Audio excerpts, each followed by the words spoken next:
profane, le terme serveur renvoie à quelqu'un qui fournit des services. Par exemple, dans le cas de la restauration, le serveur, c'est celui qui apporte au client la commande qu'il a passée.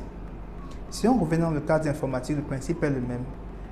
Des ordinateurs qu'on appelle des machines clientes envoient des messages ou des requêtes à des machines supposées leur retourner l'information qu'ils ont demandée. Revenons par exemple aux pages web. Lorsque vous utilisez votre navigateur pour ouvrir une page web, dans ce cas, votre machine est une machine cliente. Elle demande donc, votre navigateur qui devient l'application cliente ou votre machine cliente, fait des requêtes à un ordinateur distant qu'on appellera ordinateur serveur web, qui vous renverra le contenu de ce serveur sur votre ordinateur principal. Et vous aurez donc la page web qui s'affiche sur votre ordinateur.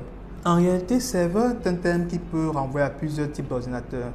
Mais principalement nos desktops que nous avons à la maison, nos laptops et tout ordinateur disposant de suffisamment de ressources pour héberger le service que l'on veut partager.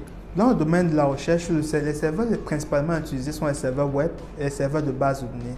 Ils servent à centraliser les données collectées par les agents périphériques vers un ordinateur où sera effectué le traitement et l'interprétation des données.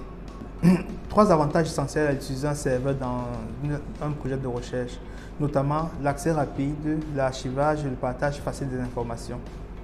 Pour toute personne qui voudra utiliser un serveur de collecte de données dans le cadre de son enquête, nous avons deux principales recommandations à lui donner.